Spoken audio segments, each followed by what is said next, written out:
We adore you, O Christ, and we praise you, because by your holy cross you have redeemed the world. That phrase is from the very beginning of each station as we celebrate Stations of the Cross. During Lent, one of the most common devotional practices that we participate in are Stations of the Cross, and the stations reflect on the journey that Jesus took from the moment of his, not just accusation, but of his trial, all the way through the 14 stations, some going to 15, through his death and burial in the tomb, and then some will even focus on the resurrection.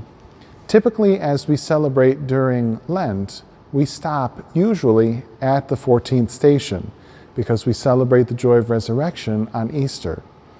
But it's a reminder of Jesus' freely chosen journey for us, for you and for I. And as we participate in those Stations of the Cross, we reflect on Jesus' decisions and his suffering, agony, and death, and how that was because he loves you and he loves me.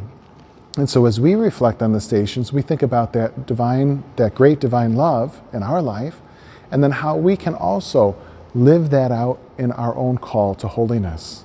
Because you and I are called to also participate in those stations. Because, number one, throughout all the centuries when Jesus died, he died for every single person. Even you and I today, we were there as part of the crowd.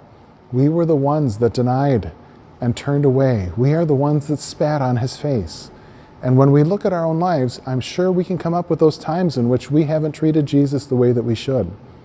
So as a devotional practice, the stations remind us that his love surpassed all of that, and that his love continues to guide us in mercy, but that we too, at times when we become Christ-like in this world, are going to have the trials and the sufferings that Christ did in his final journey and final days as well.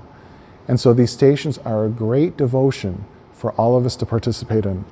I want to invite you to participate with us here at St. Mary's. Our Stations of the Cross are on each Friday of Lent after the 9 a.m. morning Mass, and also on Friday evenings at 7 p.m. So that's 9 a.m. on Friday after the morning Mass, and 7 p.m. in the new church, where we will journey together, celebrating those stations and Jesus' journey for each of us.